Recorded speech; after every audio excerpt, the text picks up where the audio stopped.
Faz assim e eu começo, tá? 3, 2, 1. O deputado Amon Mandel, que agora é do Partido Republicanos, aliás, teve que enfrentar algumas críticas, algumas incompreensões, algumas interrogações quando ele saiu da Cidadania para o Republicanos, né?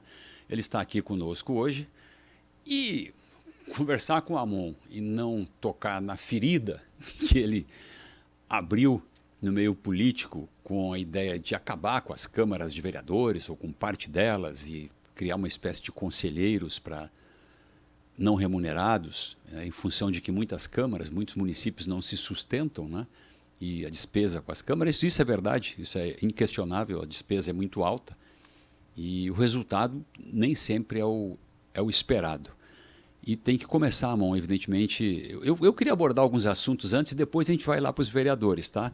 A primeira coisa é a sua ida para o Republicanos. Tá assentado isso? O terreno está tranquilo? Você se sentiu confortável num partido que, a princípio, parece que não tinha o seu perfil? Ou eu estou enganado? Olha, eu não acredito em partidos políticos. Eu costumo dizer isso já há bastante tempo, na verdade, como deputado federal, como cidadão. Eu tenho para mim a noção cada vez mais consolidada de que os partidos que deveriam ser um agrupamento ideológico de defensores de determinadas visões ali para a sociedade civil, esses partidos se tornaram, na verdade, um CNPJ sem contrato social, um CNPJ com sócios, digamos assim, né, com pessoas que integram esses partidos, mas que defendem ali ideias muito heterogêneas entre si e que fazem com que os partidos passem a ser apenas uma coisa que serve hoje em dia para atrapalhar a vida do candidato. Eu tenho uma visão ideológica ali muito favorável, por exemplo, a algo que existe na democracia americana, que são as candidaturas independentes. Mas como a realidade do Brasil é a das agremiações partidárias, então torna-se necessário que a gente tenha ali algum nível de articulação política para, conquistando o espaço dentro dos partidos, a gente consiga ali tração dentro das câmaras municipais, assembleias legislativas ou no Congresso Nacional para que a gente possa ter espaço para defender aquilo que nós defendemos. Você encontrou isso no Republicanos? Consegui ali, por exemplo, um acordo a nível nacional para assumir a vice-liderança do partido na Câmara dos Deputados, sempre que necessário for, para conseguir ter mais tempo de fala e também espaço para defender os meus projetos nas respectivas comissões. Então, essa articulação a nível nacional, diretamente com o presidente da Câmara dos Deputados e o presidente nacional do partido, que é o Marcos Pereira, me conferiram ali a capacidade de defender esses ideais, independentemente, até mesmo, dependendo do caso, de orientações partidárias, como já ocorreu na época em que eu estava afiliado ao Cidadania e votei em várias ocasiões contra a orientação partidária. Você encontrou dentro...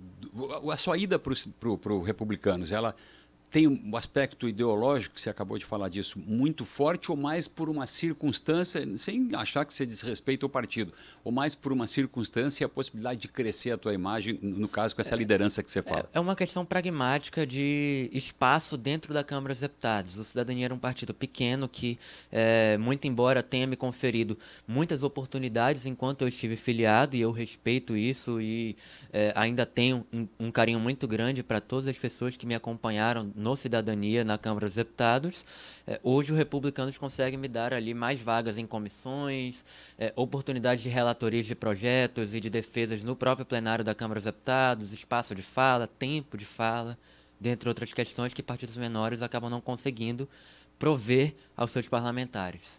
Amon, a principal crítica que a gente ouve, eu particularmente nunca fiz essa crítica a você, mas eu achava que isso poderia acontecer, é que você não conseguiu, na Câmara Federal, ter o espaço, a reverberação, a repercussão que você teve como vereador aqui em Manaus, de onde você saiu para ter 288 mil votos e 555, se eu não me engano ainda, né?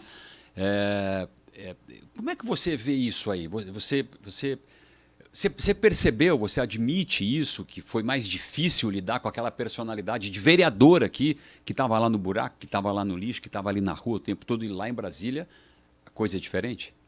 A Câmara dos Deputados, ela tem 513 deputados federais, ao contrário da Câmara Municipal, que tem 41 vereadores apenas. Apenas não, né? Na verdade, já é um número muito grande se a gente for comparar isso ao nível de projetos ali que são protocolados e a produtividade parlamentar na Câmara Municipal de Manaus. Mas ainda assim, ser um dentre 41 vereadores é proporcionalmente algo que representa uma importância muito maior do que ser um de 513 no quesito espaço e representatividade proporcional. Então, nesse sentido, é muito difícil na Câmara dos Deputados que a gente tenha o tempo inteiro os holofotes voltados ali para um parlamentar específico, uma vez que são centenas e centenas de parlamentares no Brasil.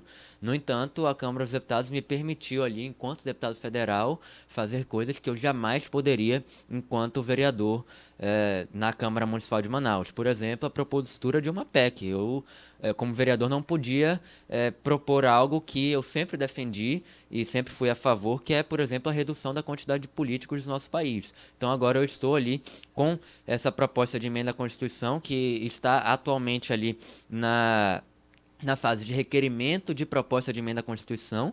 A gente precisa das assinaturas necessárias para ela começar, de fato, a tramitar e ter ali uma comissão instalada ou instaurada para que essa PEC possa ser discutida, efetivamente ir a voto na Câmara dos Deputados e nas respectivas comissões. Não, mas você acha que os políticos vão reduzir o espaço deles? Você vai apresentar, os deputados vão dizer, vamos diminuir o nosso espaço, nós vamos ser menos agora, eu vou ficar fora, o fulano ali pode ficar fora. Você não acha que lá no Congresso é quase impossível passar isso?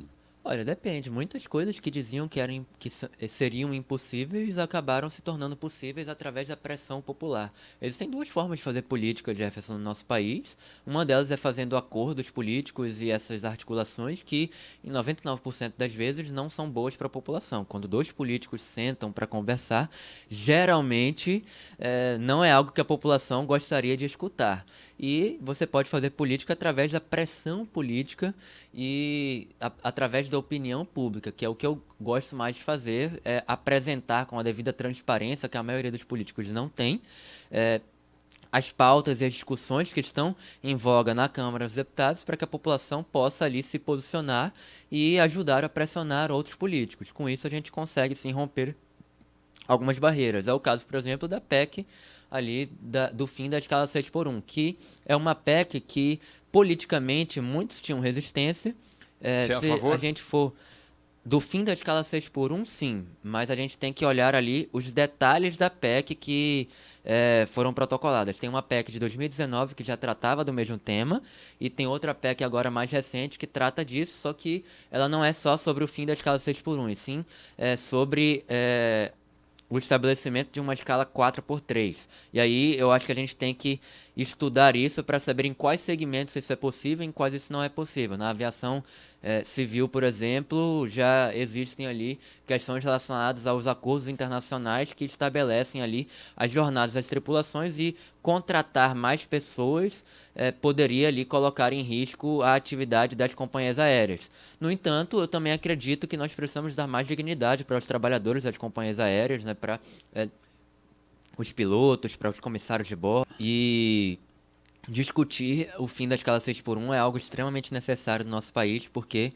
sobretudo em metrópoles como São Paulo, Manaus, que já está tendo um problema cada vez maior de mobilidade urbana, né, e outras cidades e capitais pelo Brasil, tem muitos trabalhadores que levam 1 hora, 2 horas, 3 horas, 4 horas para chegar no seu trabalho e a mesma quantidade de tempo para poder chegar em casa de novo. Então essa pessoa, se trabalha X horas por dia, na verdade ela acaba não tendo tempo para se alimentar, para a família, para dar atenção para o filho. Você não acha que a gente vai, que a PEC propõe resolver o efeito e não a causa?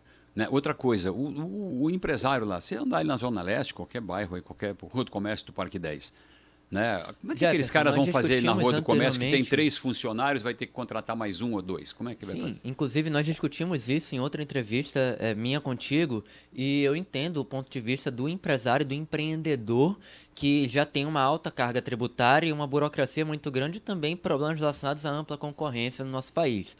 Tudo isso precisa ser abordado em conjunto. Não existe uma única proposta na Câmara dos Deputados que vai resolver todos os problemas, e isso nós precisamos ter ali plena consciência. Mas o fato de a PEC não resolver 100% do problema não quer dizer que a gente não pode abordar esse problema agora, o outro problema Sim, em outro abrir um projeto, debate, abrir abrir uma o debate. discussão Exato. sobre o assunto. Aí Exato. tudo bem. E é isso que eu defendo. Bom, você, do jeito que ela está, você é contra ou é a favor? Do jeito que ela tá, eu sou a favor de ela começar a ser discutida. E é o que eu fiz. Eu assinei a PEC, as duas PECs, na verdade. Uma eu não assinei porque ela começou a tramitar antes de eu ser deputado federal, mas apoiei ali em requerimentos internos da Câmara dos Deputados. E a outra eu assinei para que ela começasse a ser discutida. Dosimetria. Vamos mudar um pouquinho de assunto. Do jeito que está, agora restrita de novo pela decisão do ministro Alexandre de Moraes, você concorda com a decisão do Alexandre de Moraes? Você é a favor da dosimetria?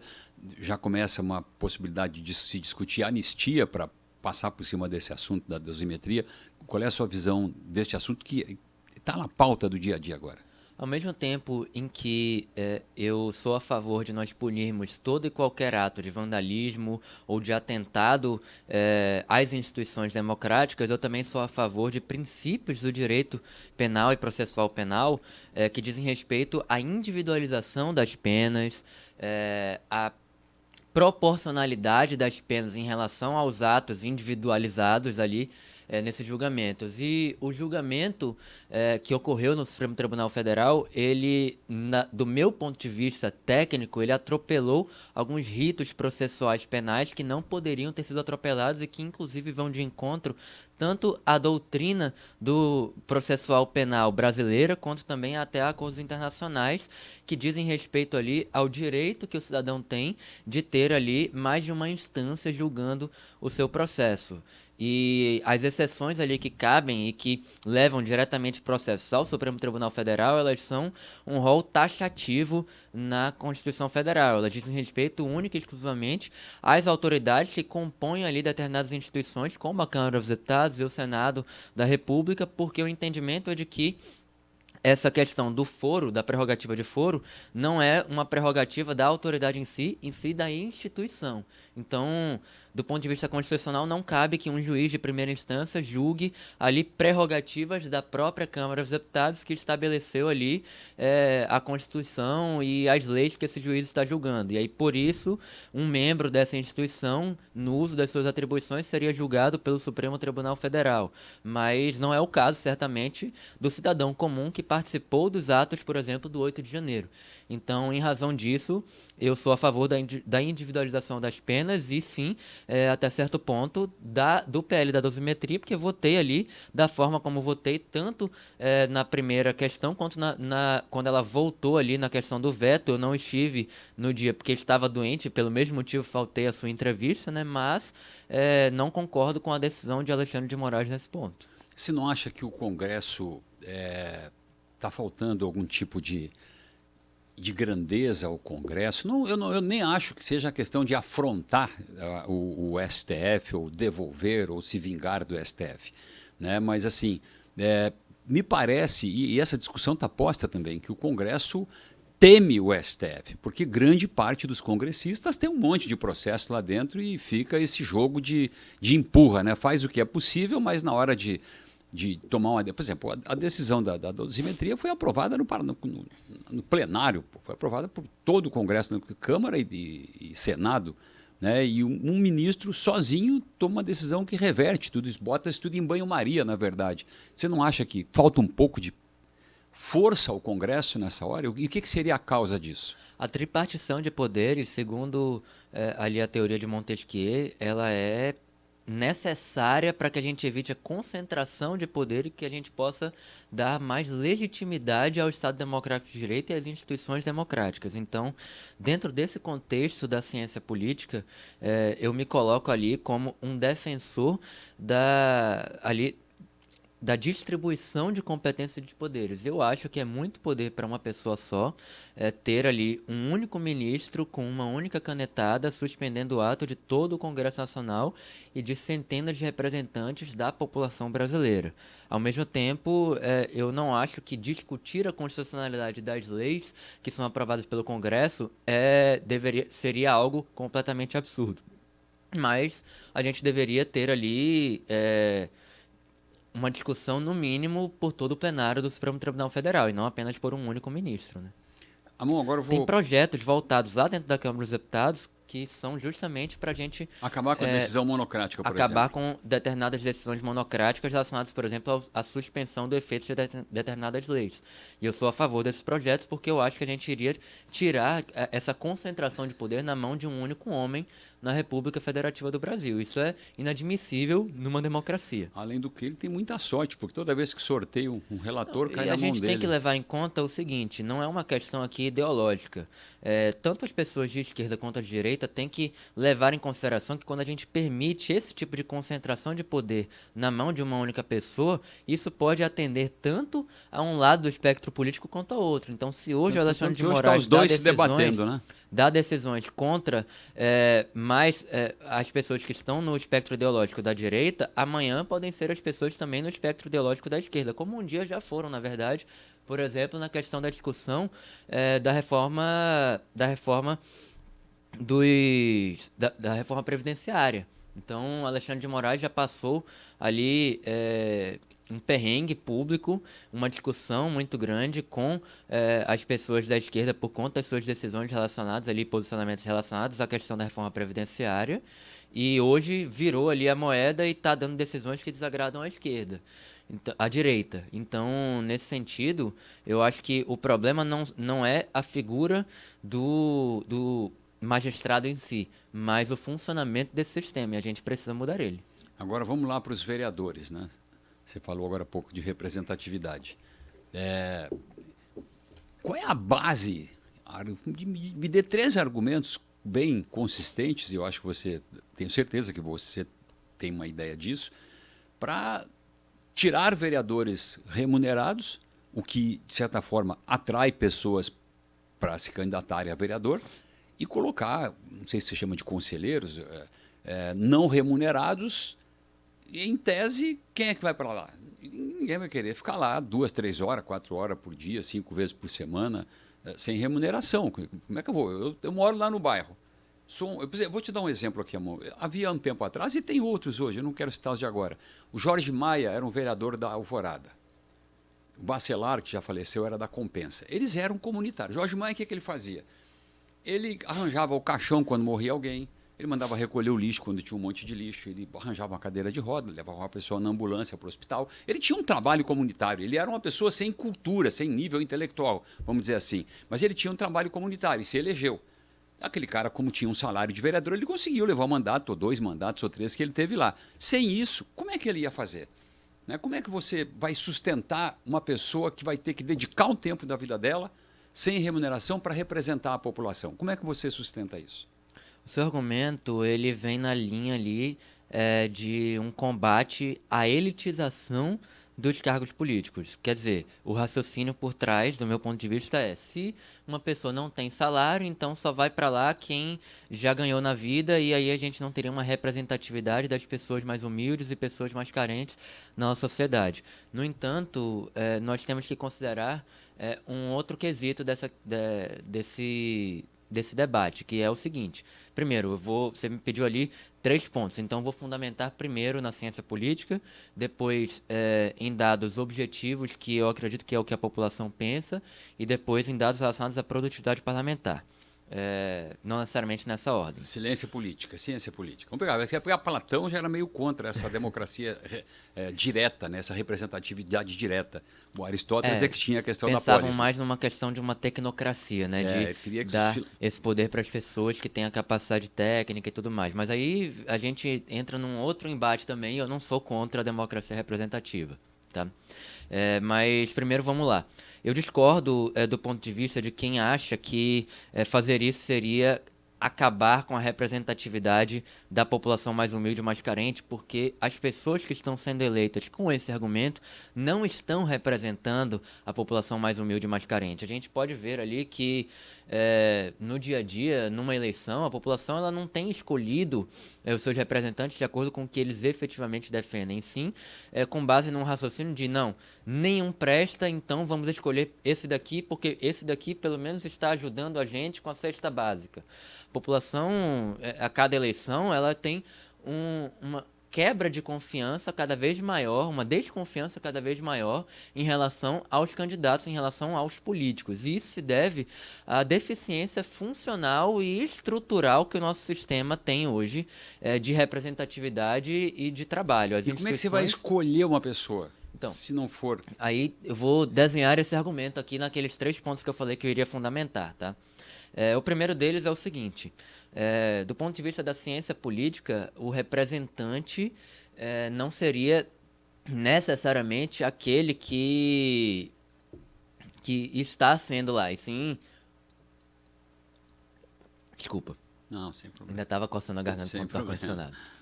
Aquele que está sendo eleito e sim aquele que efetivamente espelha as demandas da população, mas em razão de uma erosão da confiança nas instituições democráticas, essa pessoa, ou pelo funcionamento ali do sistema proporcional, essa pessoa que muitas vezes pode ser a mais votada, acaba não sendo eleita para o cargo. Eu posso dar aqui vários exemplos, tanto na direita quanto na esquerda. Nós temos representantes relacionados à direita que não foram eleitos por conta ali do sistema proporcional, mesmo tendo sido mais votados, ou representantes relacionados à esquerda que também não ocuparam cadeiras ali na Câmara Municipal de Manaus. Com boa votação. Com boa votação. É o caso, por exemplo, no caso da esquerda da bancada das Manas, ou daquela, o nome antigo que era a bancada... A Vitoto teve uma votação expressiva. A banda Vitoto também teve uma votação muito expressiva e mesmo assim não ocupou uma cadeira. E eu acho que isso deveria ser ali repensado na nossa Constituição Federal, para que a gente possa ter, por exemplo, sistemas mistos ali de escolha dos representantes para as casas legislativas. É o caso, por exemplo, do sistema distrital misto, que já foi discutido algumas vezes e que precisaria ser rediscutido, não necessariamente da forma como foi proposto, mas a gente precisa pensar nisso. Mas isso não elimina os vereadores. Não, e a minha proposta também não elimina os vereadores. Se você parar para pensar, na verdade, a mudança da nomenclatura de vereadores para conselheiros municipais, ela na verdade tem simplesmente uma raiz naquilo que o próprio constituinte pensou. Se você pegar ali, por exemplo, Nelson Jobim, que foi constituinte, eu acho que foi o vice ali, ajudou a coordenar os trabalhos da constituinte, que mais tarde seria ministro do Supremo Tribunal Federal, na revisão da constituinte, 5 anos depois, ele propôs essa questão ali de a gente rever a quantidade de vereadores e todo esse sistema. Então, mas rever a quantidade não é a mesma coisa que você rever a quantidade e o funcionamento. O pagamento deles e não remunerar. A minha ideia ali de conselheiros municipais, ela se espelha no que já funciona em outros estados, em outros países que têm uma democracia plena. Por exemplo, o Reino Unido ou os Estados Unidos da América. Se a gente pegar lá, eles não têm vereadores. Diferente, eles não têm vereadores, eles têm city councilors, que são os conselheiros comunitários. Esses conselheiros comunitários, eles não são não remunerados. A minha proposta não é para as pessoas trabalharem de graça, mas para a remuneração delas ser de acordo com o trabalho.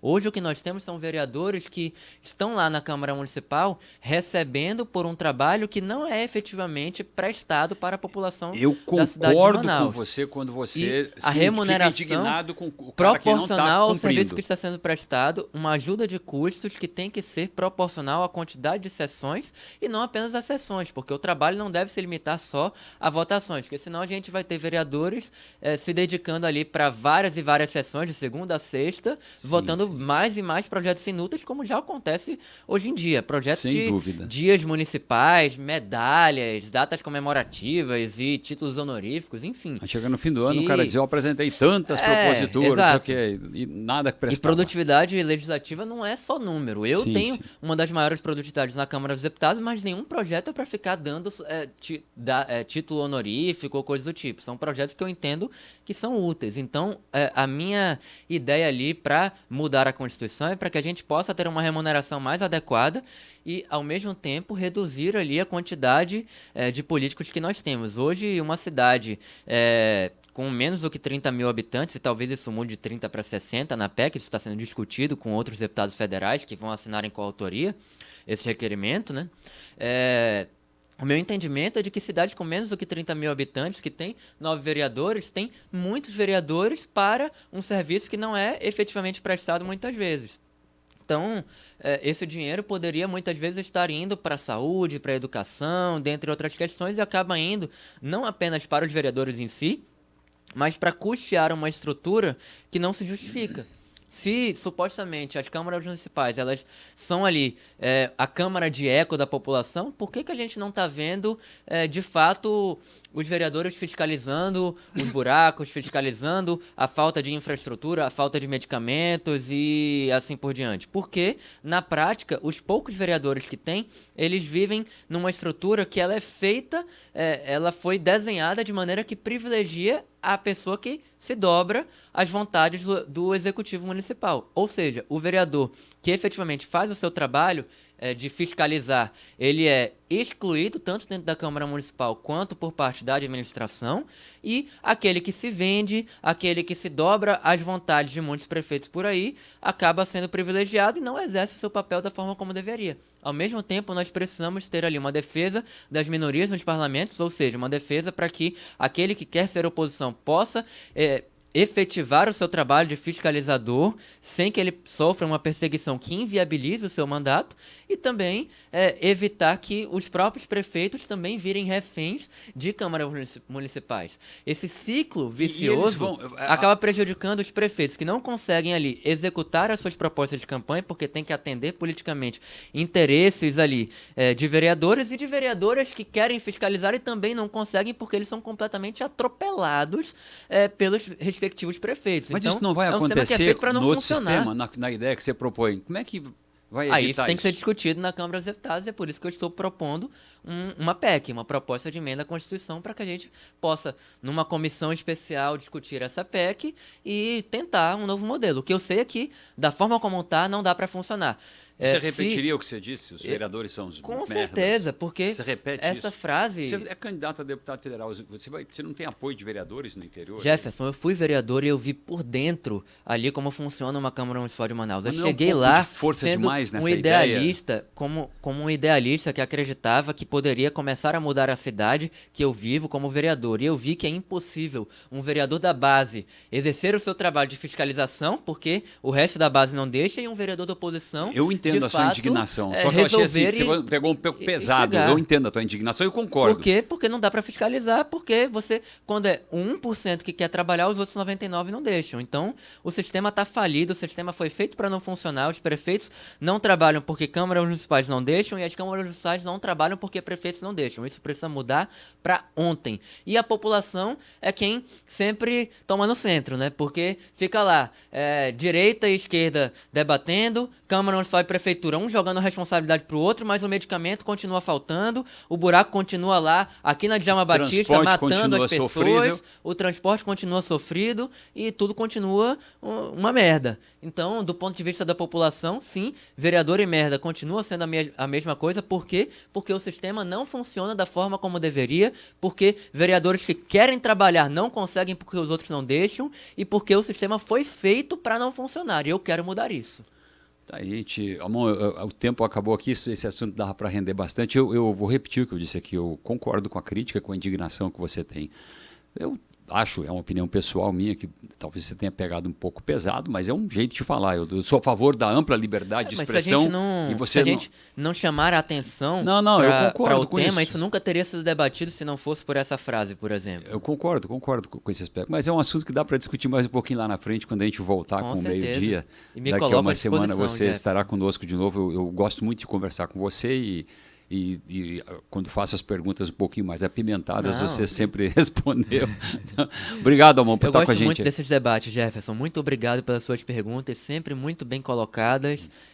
Me coloco à disposição, eu defendo o contraditório, defendo o debate, não fujo de embates, tanto é que vou ali, onde quer que seja, sempre que eu tenho a disponibilidade, e sempre me dedico para estar presente ali nessas entrevistas, nesses debates, toda vez que eu tenho disponibilidade. Bom, conversamos com Amon Mandel, deputado federal pelo Partido Republicano, agora para outubro de 2026. Para A gente candidato, porque senão depois aparece fica- questão na de legislação eleitoral, né? Então, muito obrigado, Monte. Fica por aqui.